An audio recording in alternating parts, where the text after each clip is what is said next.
Cinema మేము చూసుకొని ఇంకా ఏం చేయొచ్చు హ్యాపీగా అండ్ బెటర్మెంట్స్ ఏం చేయొచ్చు అనే దాంట్లోనే సినిమాని 1-2 సార్లు చెక్ చేసి with the support of producers and director కూడా కంప్లీట్లీ కూర్చొని ఈ సినిమాని ఇలా ప్రజెంట్ చేస్తే బాగుంటుందనే విధంగా అన్ని జాగ్రత్తలు తీసుకొని సినిమాని కంప్లీట్ చేస్తున్నాను sir. All the best. Thank you so much sir. Thank you Kiran Abbavaram గారు ఇక్కడ అండి. హ్యాండ్ టీజర్ చాలా బాగుంది.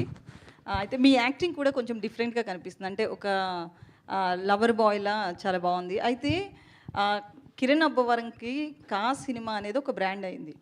సో ఆ బ్రాండ్ని నమ్ముకున్న ఆర్టిస్టులను ఎవరిని పిలవలేదా? మీరు ఒక్కరే ఉన్నారు స్టేజ్ మీద. ఇదిగోండి, నేను నిన్న నైట్ కరెక్ట్గా 7 నేను ప్రొడ్యూసర్ గారికి ఏం చెప్పానంటే, మీరు ఏమైనా చేయండి, దయచేసి హీరోయిన్ గారిని పిలుచుకోరండి, నా మీద ఈ ముద్ర పడిపోతుంది.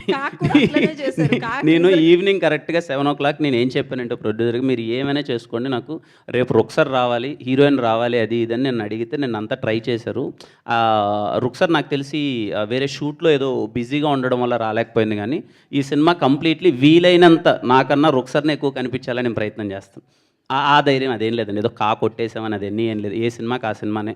మళ్ళీ ఎవ్రీ ఫిలిం అంటే రీసెంట్గా చూస్తే కొందరు హీరోలు కూడా వాళ్ళే ఎక్కువగా స్టేజ్ మీద కనిపించడం, ప్రమోషన్స్కి ఎక్కడికి వెళ్ళినా వాళ్ళే ఉంటున్నారు, మిగతా ఆర్టిస్టులు పెద్దగా పిలవట్లేదు. రీసెంట్గా హిట్ కొట్టిన సినిమాలో కూడా అంటే మాకు తప్పదు కాబట్టి అంతే. అంటే ఎందుకు కష్టపడతాం చెప్పండి.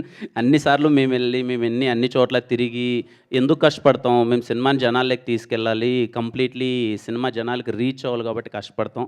అంతేగాని నా టీంని నేను ఎప్పుడు అందరికన్నా 10 సార్లు ఎక్కువ ఇన్వైట్ చేస్తానండి, రండి సినిమాని ప్రమోట్ చేద్దాం. ఎందుకంటే at the end of the day మనం సినిమాని జనాల్లోకి తీసుకెళ్ళకపోతే వాళ్ళు చూడడానికి రారని నేను I request everyone to come to promote the film. నేను నా సినిమాని ప్రమోట్ చేయడానికి నాకు వీలైనంత నేను కృషి చేస్తానండి. బికాజ్ సినిమా జనాల్లోకి వెళ్ళాలి కాబట్టి. But when it comes to Dilruba, Ruksar completely available ఉంటుంది, ప్రతి ఒక్క ఈవెంట్కి వస్తుంది. ఈరోజు షూట్ ఉండడం వల్ల రాలేకపోయిందంట, కొంచెం ప్రీ ప్లాన్డ్ అవ్వకపోవడం వల్ల తను. But because as it is a love film, completely తన మీద ఎక్కువ ఉంటుంది, తన క్యారెక్టర్ మీద ఎక్కువ ఉంటుంది. ఖచ్చితంగా రుక్సర్ ఎక్కువ కనిపిస్తుంది. సో డైరెక్టర్ గారు, అంటే టీజర్ చూసిన తర్వాత హీరోయిన్ క్యారెక్టర్ చూస్తే విలనా ఏంటి? అంటే ఎందుకంటే హీరోయిన్స్ని ఎక్కువగా విలన్గా చూపిస్తున్నారు రీసెంట్గా సినిమా